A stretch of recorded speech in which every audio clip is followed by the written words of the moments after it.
is it?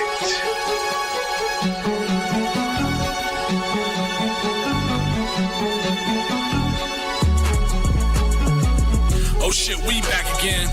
What's up, what's happening? Come to the party and bring a friend. Fuck it, I'm bringing 10.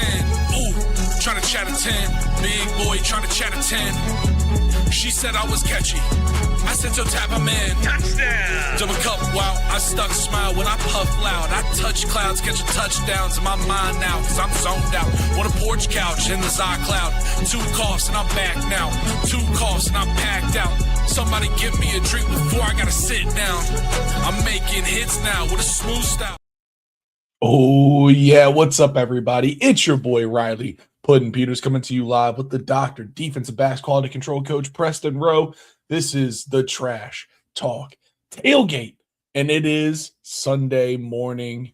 There was not a big banger slate of college football games. I mean, there was a slate, but really the only one that we got was we do have to get an early coin toss. It's just like that.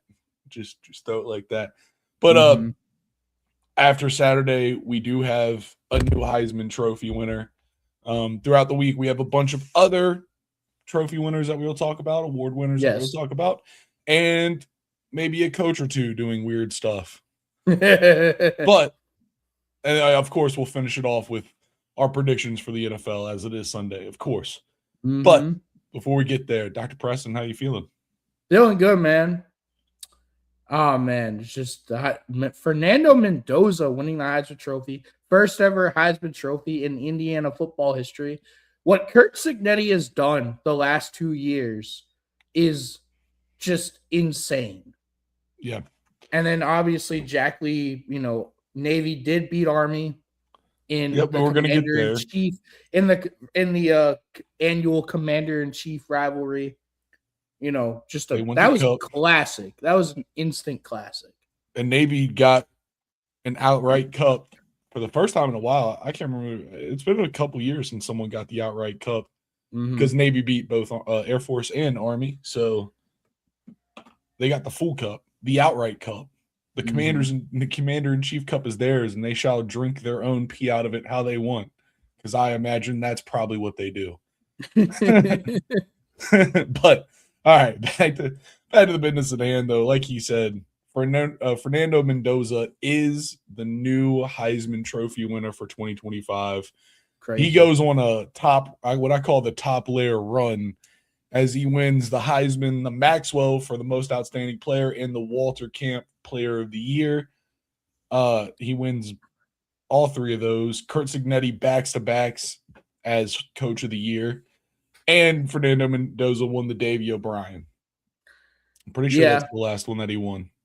From there, it's a bunch of other people that win a bunch. But this year, it really was. There's about 3 players that won most of everything. Fernando Mendoza, Jeremiah Love, Jacob Rodriguez, and that's about, they win like a good handful. But I mean, just the head ones. I mean, obviously the Walker, the National Running Back Award, that goes to Jeremiah Love.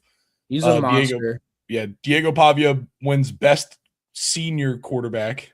That's a fun little caveat for him, I guess. One of my favorite players. I mean, I love all these guys, but one of my favorite players that I've talked about all year is USC wide receiver Mekhi Lemon. Mekhi Lemon is a monster. He wins the Biletnikoff.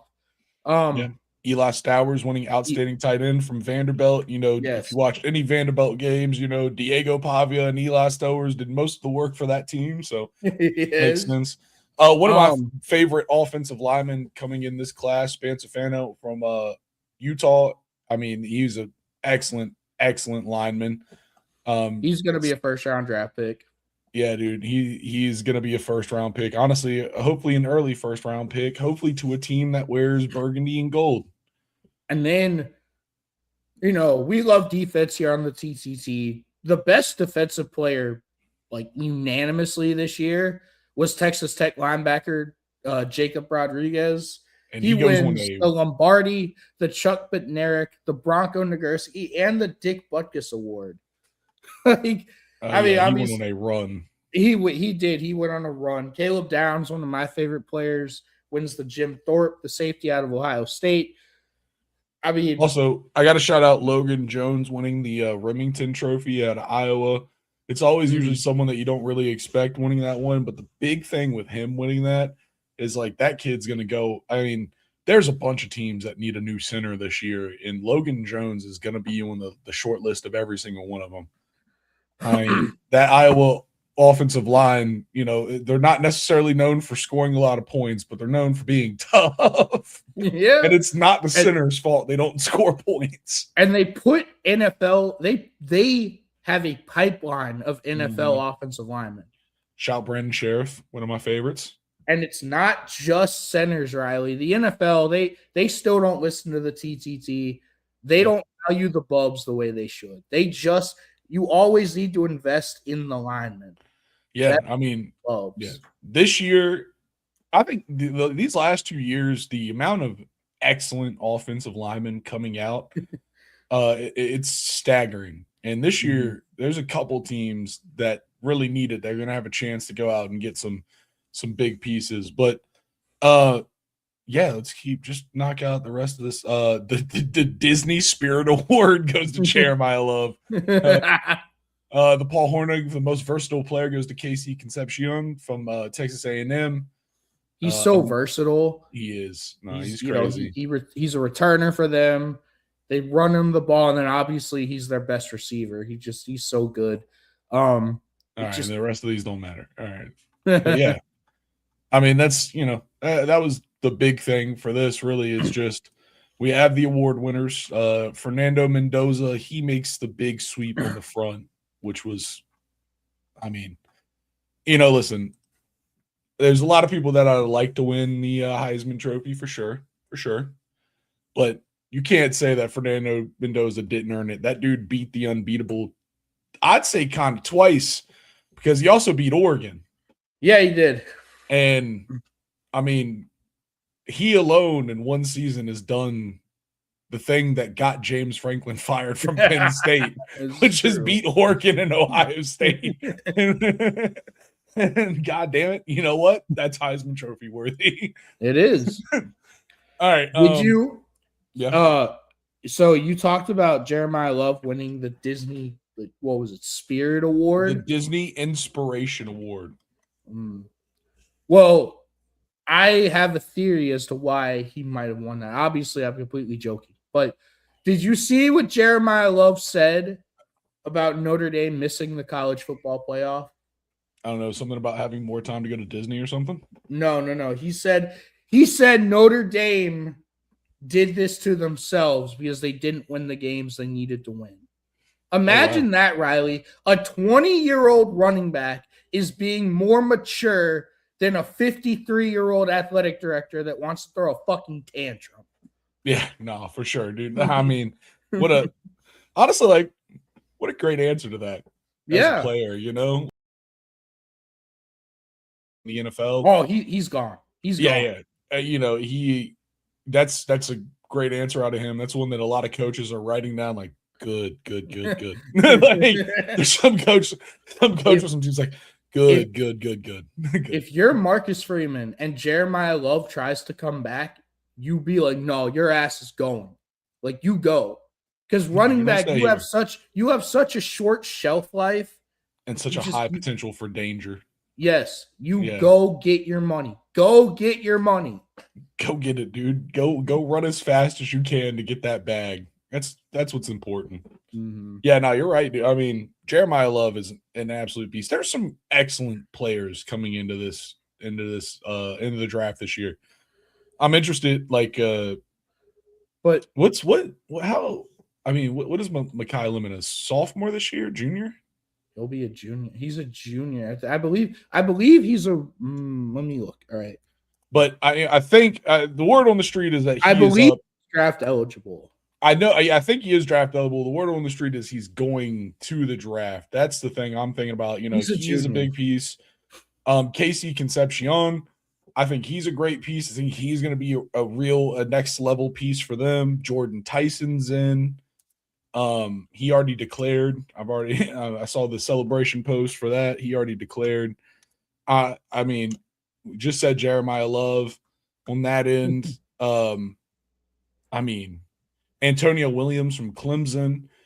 This is, I think Fernando Mendoza is a great quarterback, and I think he's relatively pro ready. I mean, we here at the TTT will never back starting a rookie quarterback straight out the gate if you don't have the team built around it or ready to go. Yeah. But Fernando Mendoza looks like he's going to be a decently solid quarterback given an all right opportunity. Besides that, though, this year there's so many weapons. There's offensive linemen, defensive linemen, and weapons galore. And teams are going to neglect that and pick stupid people. They are.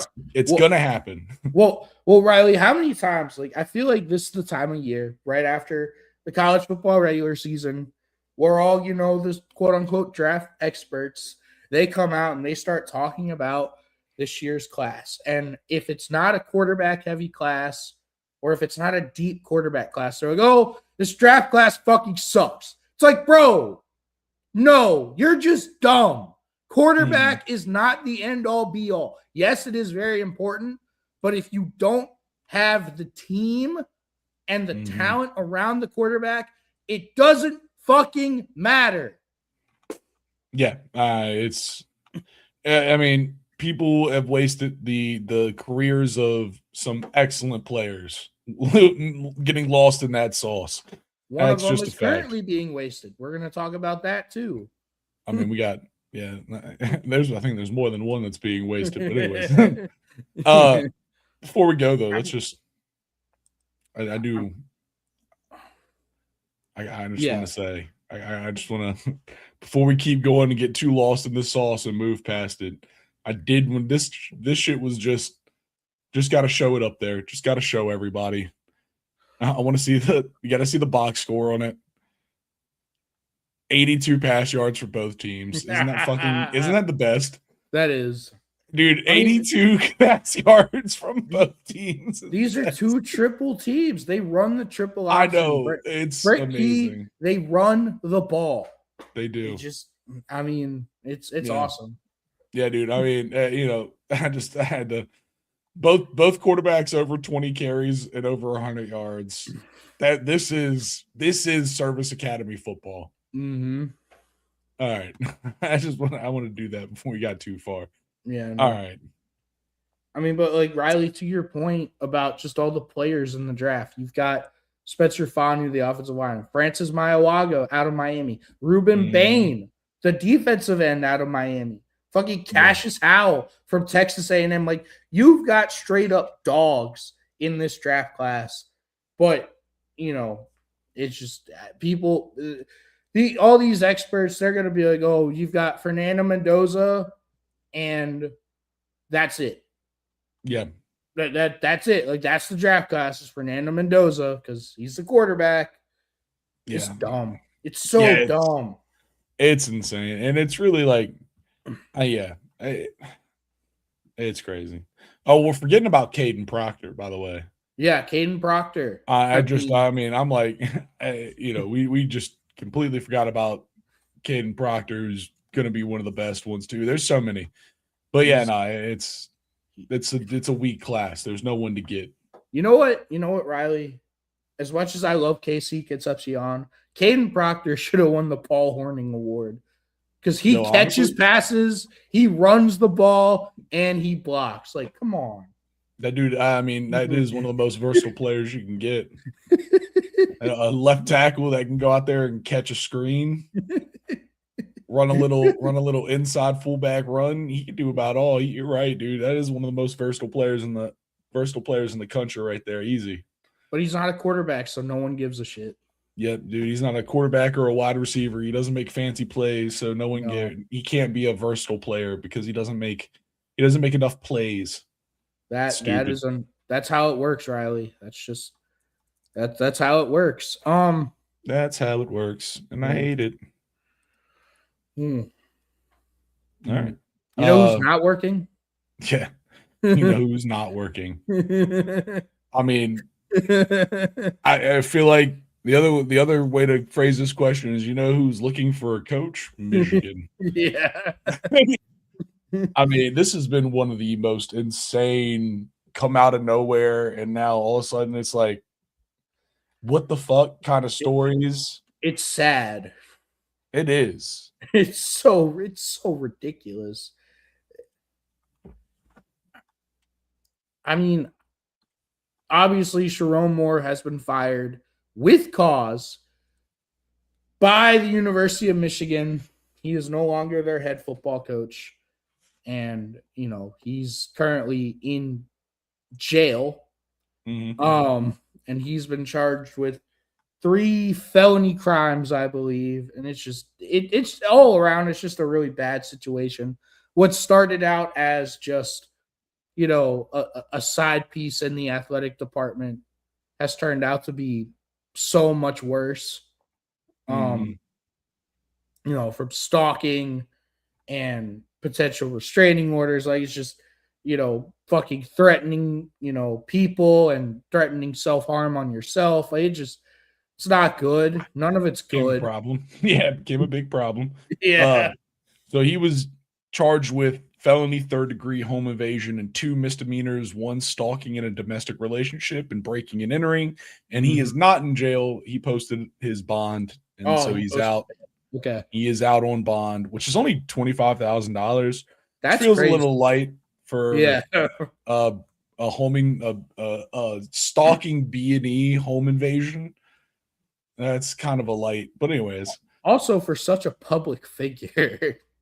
Yeah, well, listen, they say they're not supposed to take that into account when they do this kind of stuff. But anyways, yeah, this is just out of left field kind of stuff. I mean, obviously, like, breaking news happens breakingly, right? Like, no one knows something crazy like this is going to happen until it happens. There was this one thing where, was it you were saying the guy on Twitter that was just like Sherrone Moore is going to get fired? Yeah, okay. Yeah, no, the message boards were right. Yeah, This had been rumored on message boards since the first I heard of it was right around the Ohio State game.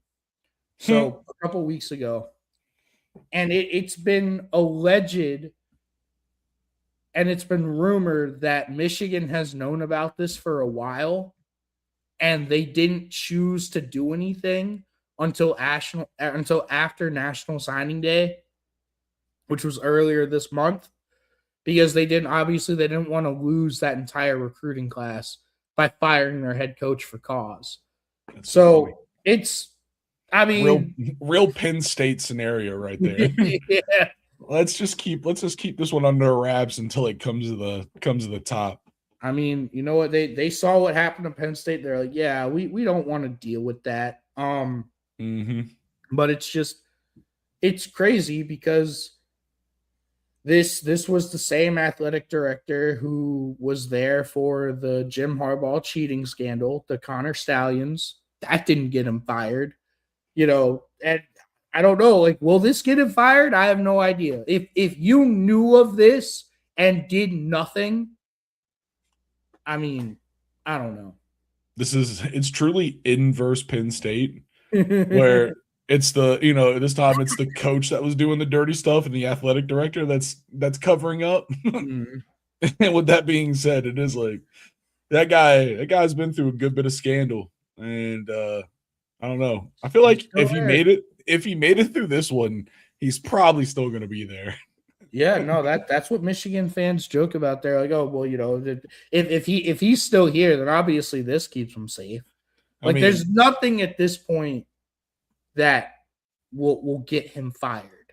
Yeah. The national news isn't aware that they probably held on to this coach a little bit too long, or at least they're not saying it. So with that being said, maybe it was maybe that AD is one of the slimiest geniuses I've ever seen in my life. That dude might just be a dirtbag genius. Yeah, that's gonna be a title of an album. Dirtbag genius. So Riley, I don't want to spend too much time on Sherrone Moore. I do want to talk about Michigan.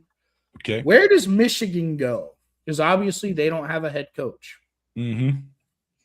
I've seen a lot of Michigan people say that they're going to get Kalen DeBoer. We saw how the Penn State rumors went. Penn State fans were convinced they are getting Kalen DeBoer. He's going to lose to Auburn. They're going to fire him, and we're going to get him. That did not happen. Alabama's in the college football playoff. Somehow. But yeah, that's crazy. I don't know who the fuck even thought that, to be real honest. I don't know where Michigan goes. I don't know where any of these teams go on it. I mean, anyone that's left that needs a coach, you're in a weird spot, Bubba. Have fun finding yourself a new coach. Yeah. I mean, they're gonna have to hit on someone that no one knows. I mean, that's at this point, if they want a new coach, they're gonna have to go find somebody. I feel like we've already done this with Penn State. They tried to get Cignetti, they tried to get Marcus Freeman, they tried to get Mike Elko, they tried to get Eli Drinkwitz, they tried to get all these big names, and all that did was result in those coaches signing new deals and extensions with their current team. So I don't know. They're going to bring back former quarterback J.J. McCarthy as head coach. Get him out of the league. Get him out of the league. Get him out of here. I'm trying to think of Michigan players that aren't playing anymore that they could just go pick up. Taylor Lewan.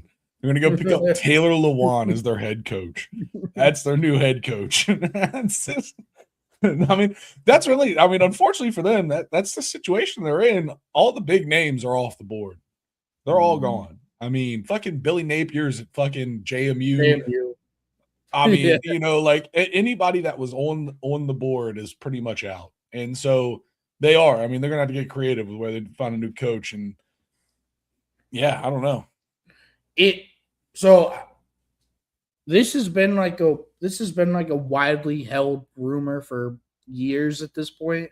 Matt Campbell, the former coach at Iowa State, now the current head coach at Penn State. It was always said that Michigan was his dream job. And if you're Michigan, if that is true, all you had to do was have this happen 2 weeks earlier, and Matt Campbell's your head coach right now.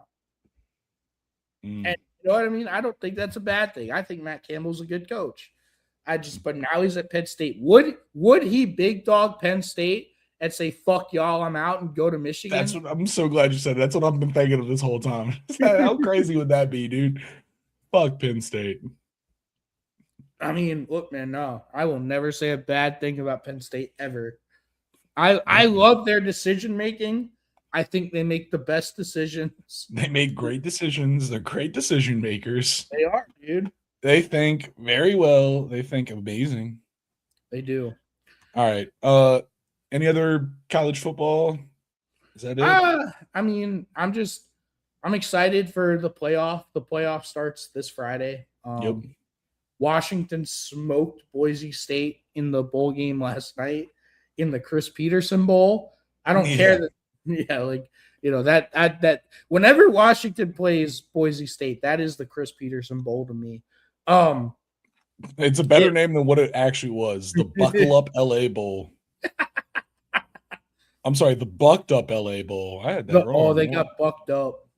Damn, they went and got bucked up. We buck them up. They did it without us? They got bucked up without us? That's crazy. That's crazy. I mean, another guy I've seen is Washington coach Jed Fish from Michigan. He did a good job at Arizona. He's taken kind of rebuilt that Washington team since Kalen DeBoer left. I think it'd be a good hire.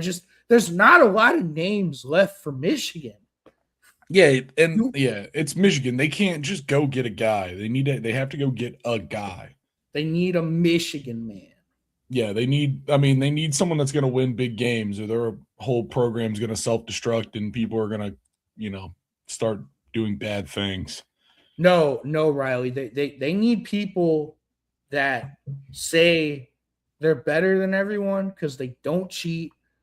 They don't commit, atrocities against women. But that is the true Michigan man.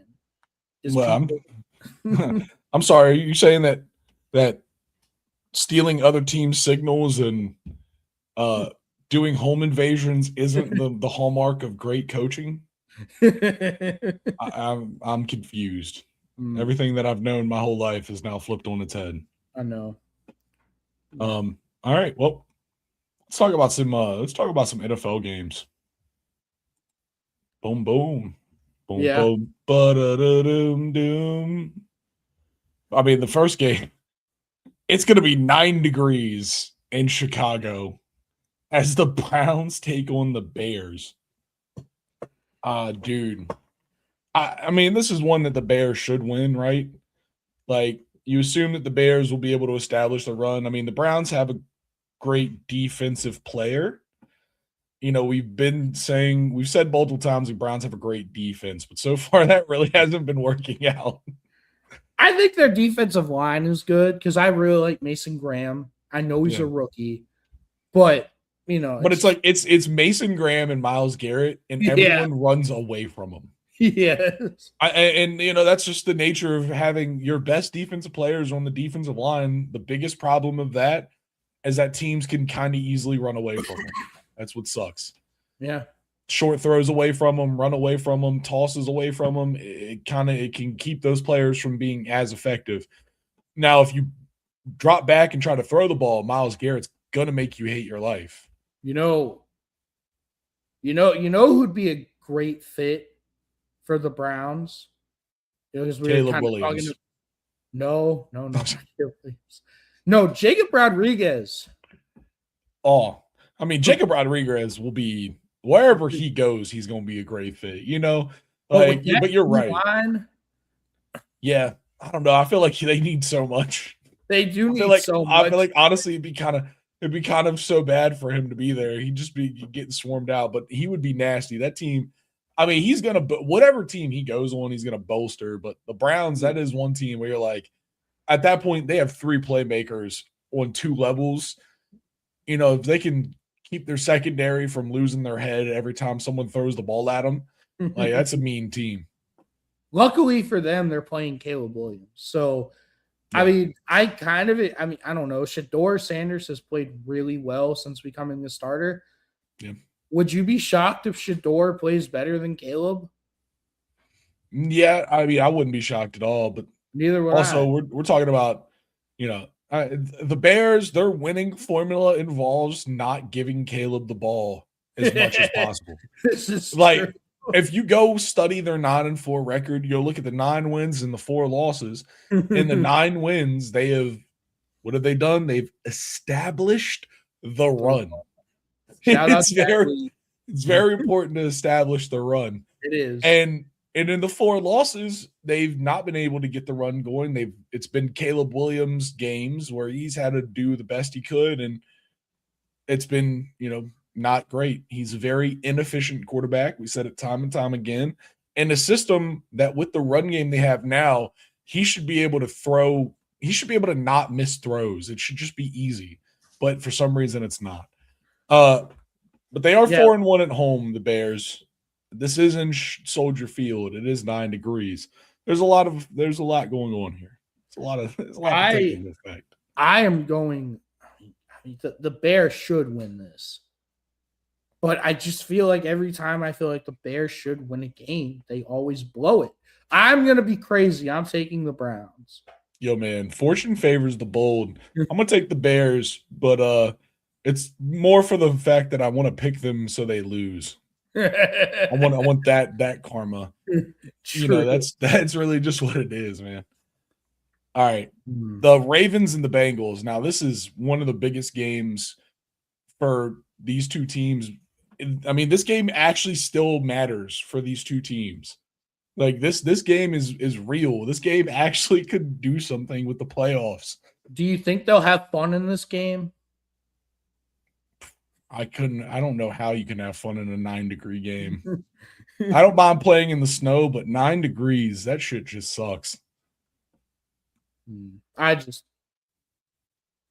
know, man. This is a hard game. Do we want to do Joe Burrow now or do we want to wait? I mean, let's do it now. What are we doing? Did you see the Joe Burrow quotes earlier this week? He wasn't having fun. Yeah, no, he's just like, oh, if I want to keep doing this, I have to make sure I'm having fun. If I'm not having fun, what is the point of any of this? Yeah. Have the Cincinnati Bengals finally broken Joe Shiesty, as I've long said they would? Have they done it, Riley?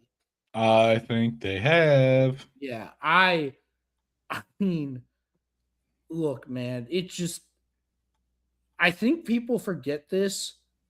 The last two times we've seen star quarterbacks talk like this, Andrew Luck, when he was just coming off of all those devastating injuries because the Colts refused to protect him. Does that sound familiar? Oh, yeah. And then even before Andrew Luck, another Cincinnati Bengals quarterback that had gotten so fed up with the Bengals bullshit, he threatened to retire. He said, "I'm going to retire if you do not trade me." And that was quarterback Carson Palmer, who was really good for the Bengals for a long time. And then he did retire. They did trade him. He unretired. And then he went on to play for the Raiders and for the Cardinals. He got them to an NFC championship game, I believe, in 2015. So he still had some good football left in him. And if you're the Bengals, what the fuck are you doing? Yeah. Protect your quarterback. Keep him safe. If you are the Bengals, you were one of the lucky teams that hit the jackpot number 1 overall. How many times do we see these teams risk so much draft capital, whether it's trading up or just blowing a first-round draft pick, trying to get the quarterback right when their team is absolute dog shit? He's one of the few guys that's been able to withstand that and been able to overcome all of the dysfunction from an organization perspective and from a team perspective.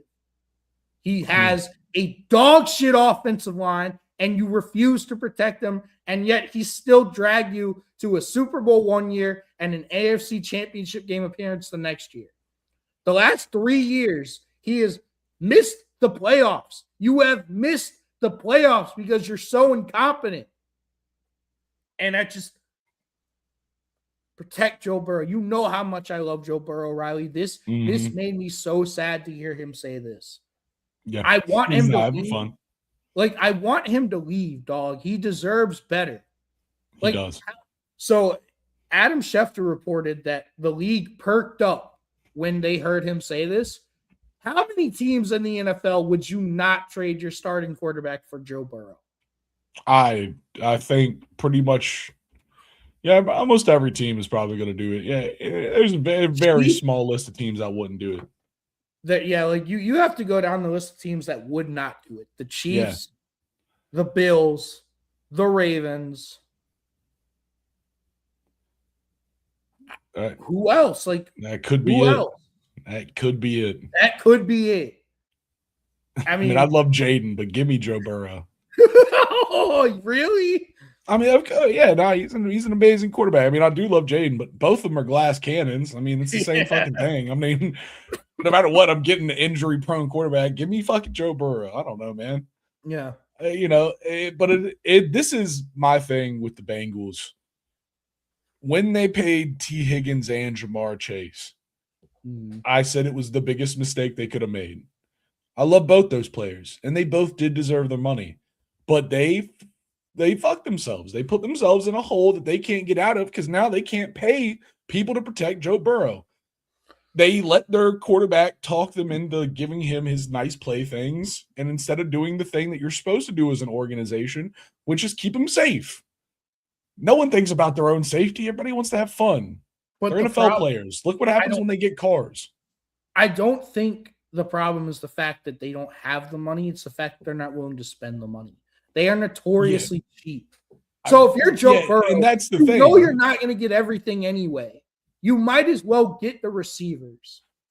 No, it's a terrible, but it's not. No, it fucking look how it's turned out. It was a terrible idea. Don't get the receivers.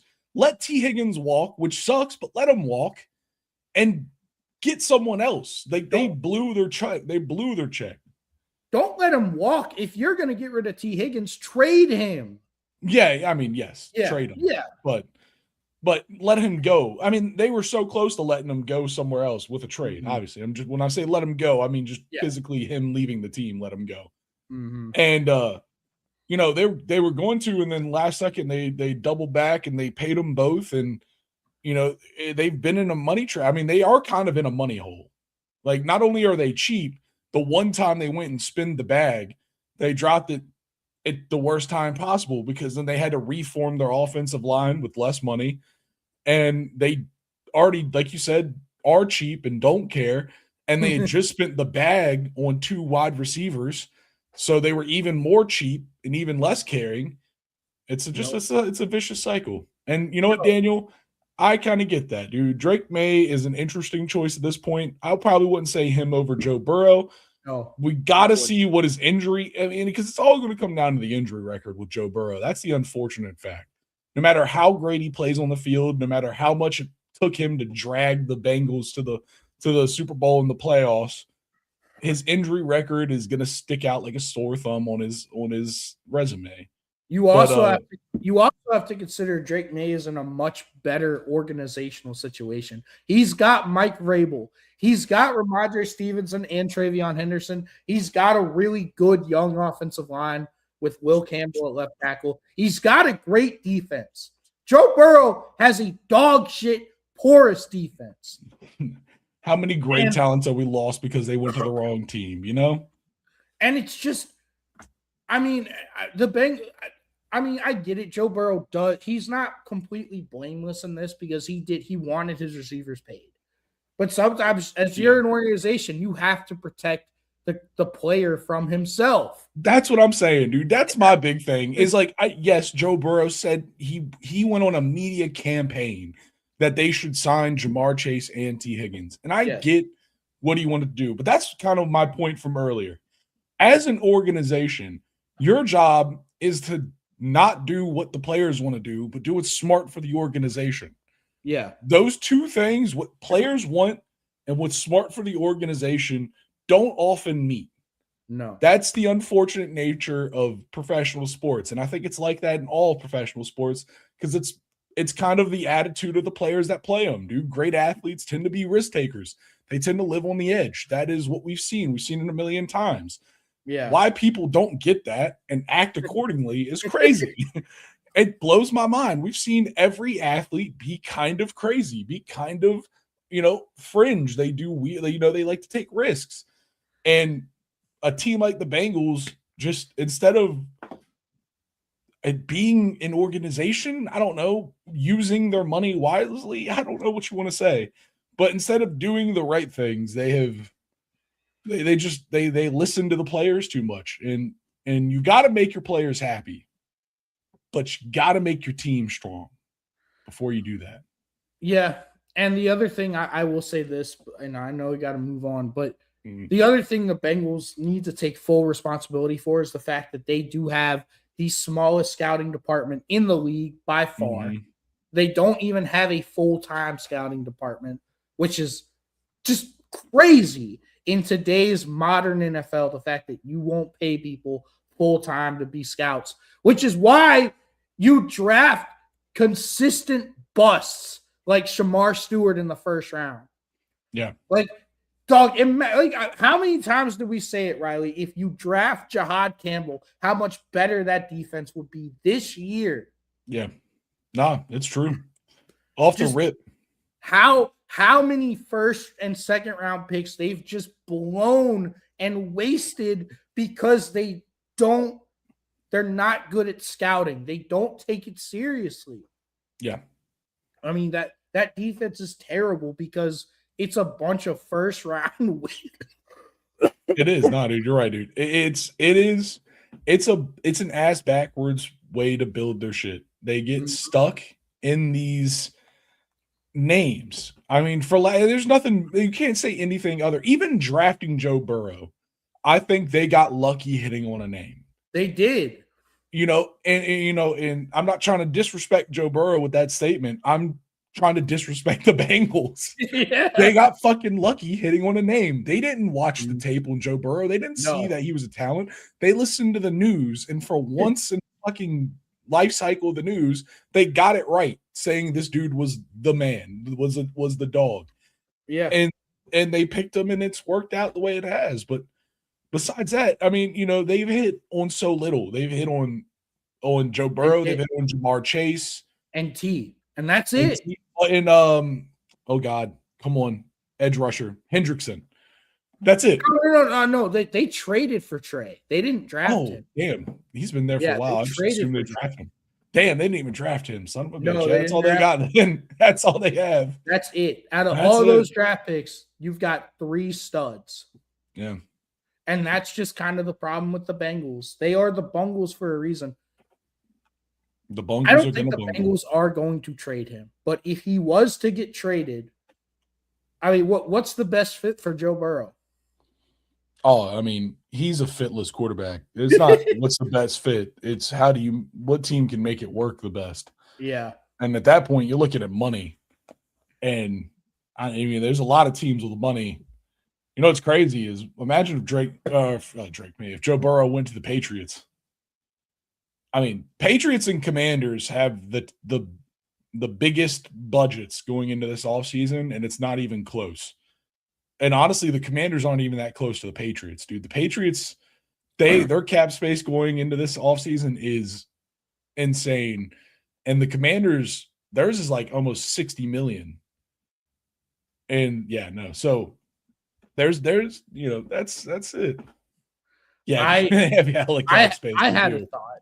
I do like your Patriots or Commanders. I don't know how realistic it is because you'd also have to have the draft capital to trade for him. But you got to have the cap space to sign him. I mean, that's the real thing is like a lot of teams just don't have the cap space to sign him. There's nothing they could do. Mm-hmm. I thought of a team. So Riley, who's a team that's built really well? They have a competitive roster, good offensive line, really good defense, good weapons. They just don't have the quarterback. They tried and they whiffed on a first-round quarterback. I mean, you know who that team is? I'm running through a lot, but I'm thinking, and one off the top of my head is kind of the Vikings. It's the Vikings. All right, cool. I was about to say, I think we're in the same spot with that, but the Vikings really are. I mean, honestly, the second one I was thinking right before you said that is the Lions because Goff is. I mean, he's on the back end. He's probably going to be done within the next couple of years. Mm-hmm. That'd be sick. I mean, look, man, but I think Joe Burrow would love the Vikings because he goes from one college receiver to another college receiver. He gets the other one. Damn, dude, a college team that had Joe Burrow, Jamar Chase, and Justin Jefferson. That team had to have been really fucking good, right? Honestly, that's not even scratching the surface on it. That's not even. I mean, that team had so many great players. Yeah, that's just beginning. That's just the start of it. Derek Stingley was on that team. Clyde Edwards-Helaire. Patrick Queen. Yeah. Randy Moss's son, Thaddeus Moss. Yeah, he was their tight end. He was mean as shit. Dude. Yeah, he was. Oh, that kid was good. I thought he was going to be all right in the NFL. He just didn't care enough. That team was dirty. The Browns are just dumb enough to go after Joe Burrow. You're right. Lee. If the Bengals are dumb enough to trade him in division, shut the organization down. Yeah, that'd be crazy. If they traded him in division, that would be insane. I mean, I think the Saints don't know how to run an organization right now. So I don't think they will be pursuing Joe Burrow.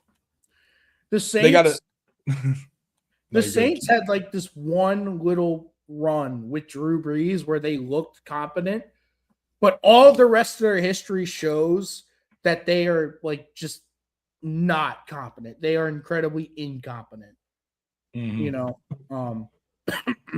I mean, you're right, Daniel. That is probably a better way to go about it. But I mean, that's probably the way Mike Vrabel would go. It'd just be crazy if Joe Burrow did pull up to the Pats. And I think that's what Joe Burrow would want. In a perfect world, Joe Burrow wants an elite offensive line. Dog, he's been putting up MVP caliber numbers with the worst offensive lines consistently in football. Imagine what would happen if you gave him like the Eagles or the Lions offensive line. Yeah. I mean, almost anyone else's. Pretty much anyone else's. All right. Let's keep moving. Pop this up here. All right, next game we have the Chargers at the Chiefs. This is a late season matchup. The Chiefs, obviously they've had this historic downfall for them. Now they are hosting the Chargers. I have a feeling this is a Chargers game, but this is also the exact kind of game the Chiefs would win when it just doesn't matter. I don't know, man. They had Patrick Mahomes, maybe you could argue, played his worst game of his career last week. Mm-hmm. I do think the Chiefs do have a shot to win this game. It's at home. I just feel like the Chiefs are not out of this yet. Give me the Chiefs at home. All right, I'm going to take the Chargers. I mean, that team, once again, we've talked about Frankenstein. Dr. Frankenstein, Jim Harbaugh himself. He stole enough signals to get that body to work. But yeah, I'm going to take the Chargers. So, Daniel, you want Joe Burrow to suffer even more organizational incompetence by going to the Dolphins? No, his dad has had to deal with the organizational incompetence, and he just wants the Dolphins to have a good quarterback to make it for his dad. Okay, that makes sense. All right, but still, I don't want Joe Burrow to go to the Dolphins. Fuck. Yeah, I don't want him to go die. He doesn't deserve it. No. All right, Bills at Patriots. I'm curious what Daniel thinks of this game. This is a huge game for both of these teams. Obviously, the Patriots shocked the world earlier this year by beating the Bills in Buffalo. Now this game is in Foxborough. Can the Bills get the split?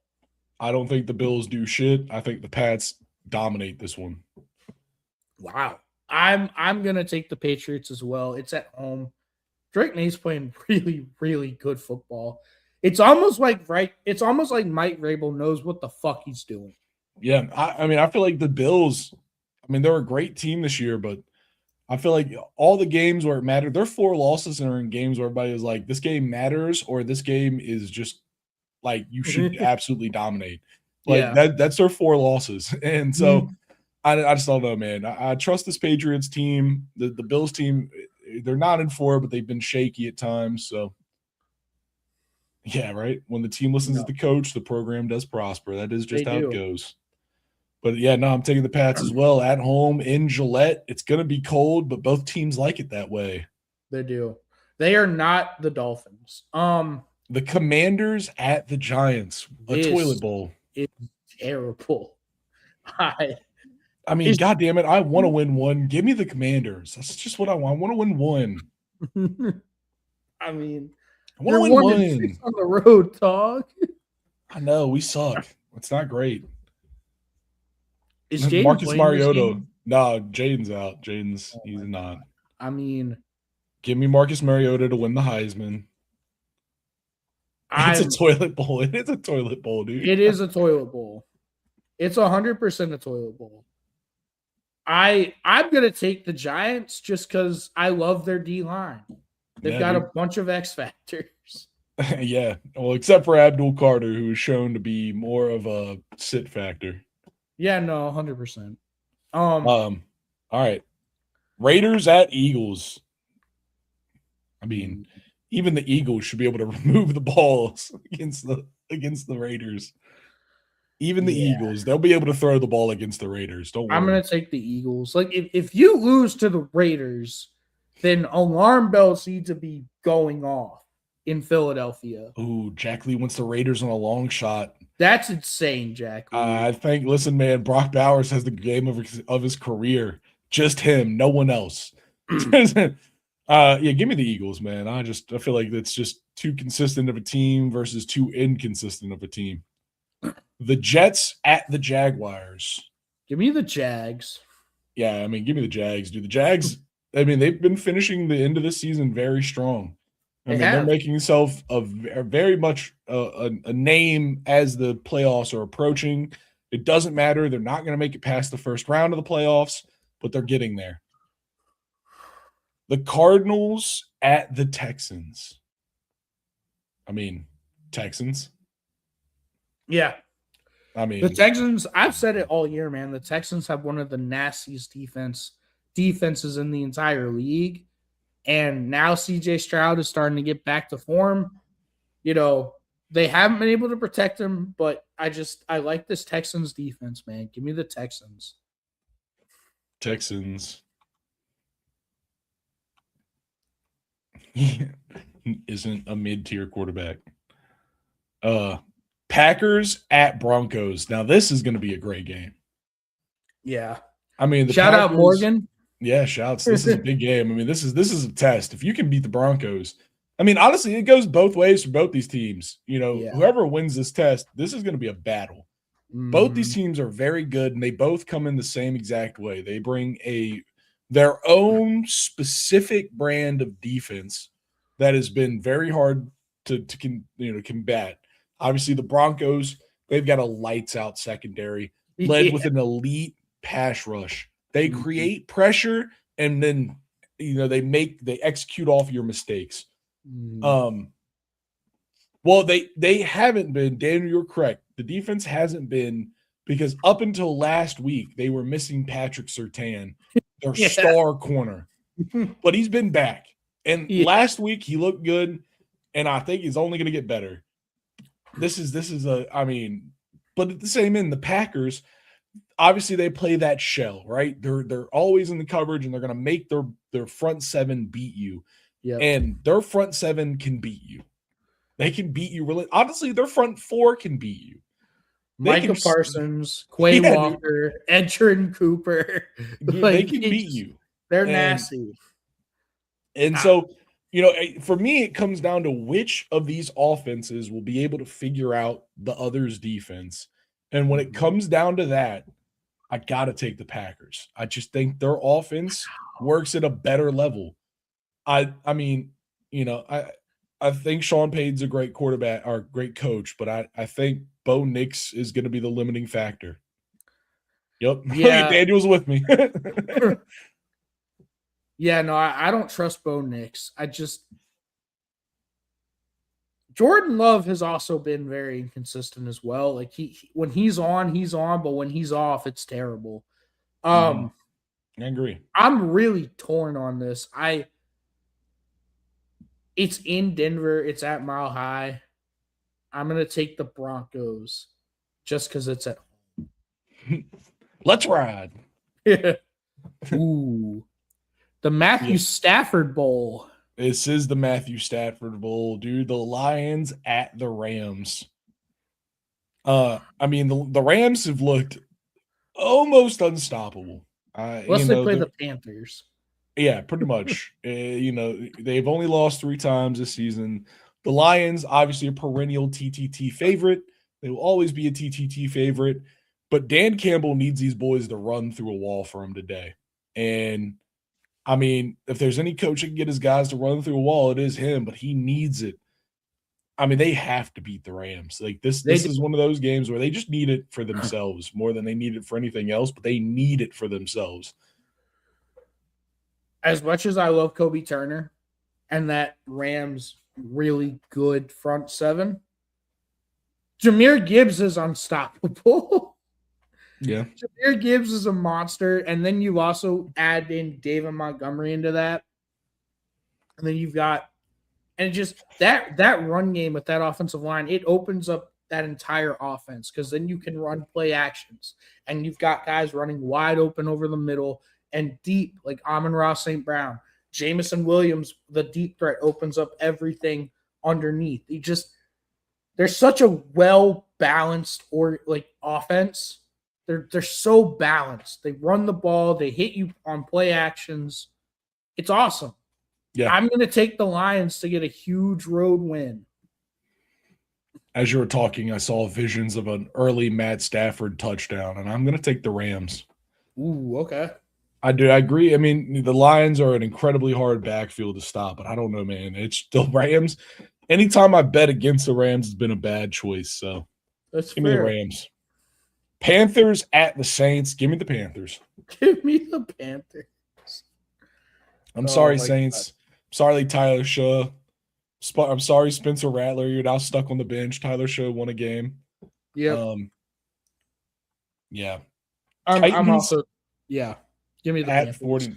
Yeah. Titans at 49ers. I mean, 49ers. The Titans are ass. This is one of the examples of, we're going to draft a quarterback number 1 overall, have a dog shit team around him, then get mad when he can't do anything with the dog shit team. Yeah. And we're going to say, it's the quarterback's fault. Obviously, we didn't do anything wrong, so we're just going to replace the quarterback in 2 years. And also, Daniel, shouts for being on my side. Cycle. What? I said, Daniel, shouts for being on my side. I picked the Rams too. Yeah, I mean, I agree, dude. The 49ers, they're just the better team. They are the better team. They should win this game. You know, if they lose it, it's one of those where you're like, what the fuck happened? But yeah, give me the 49ers for this one, man. Mm-hmm. Colts at Seahawks. This is a crazy. Seahawks. I mean, I feel it, but at the same time, the one kind of weakness I've seen in the Seahawks is their interior defensive line. And that's fair. I think that the Colts won, they need a get back game. You know, they were on such a run and they've just come to a screaming halt. And now they have Uncle Phil in the backfield. If they throw the ball twice this game, I'm going to be pissed. Jonathan Taylor needs to have one of the greatest games of his life today. But you don't think the Seahawks know that? I do know that. Yeah, give me the Seahawks. Yeah, no, the Seahawks are just not Phil Rivers, but he hasn't played football in 5 years. Mm-hmm. Like that is, yeah, no, it's crazy. What they're trying to do right now is insane. Yeah, no one wants to trade for fucking Jameis Winston. Everyone just wants to go hire fucking retired quarterbacks. It's insane. Like, because at least Jameis would make the Colts fun. They wouldn't be miserable to watch aside from Jonathan Taylor. It's just, it's dumb. Yeah. All right. Vikings at Cowboys. It's our late game tonight. What a sad Sunday night game. Give me the Vikings. Yeah, I'm also going to take the Vikings.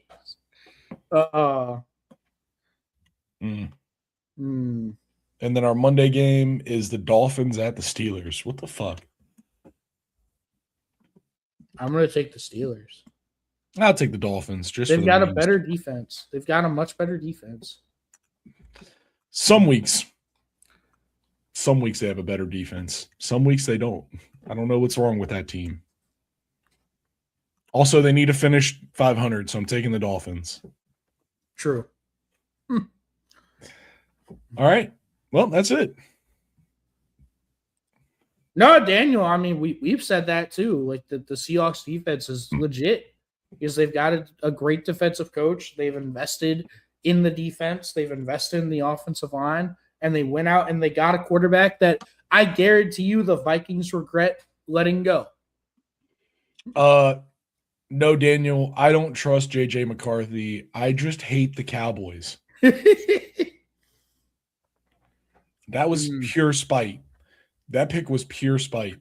There was no analysis with that pick. It's just zero analysis. It's just fuck the Cowboys. Actually, there is a lot of analysis. It's years worth of fuck the Cowboys. Yeah.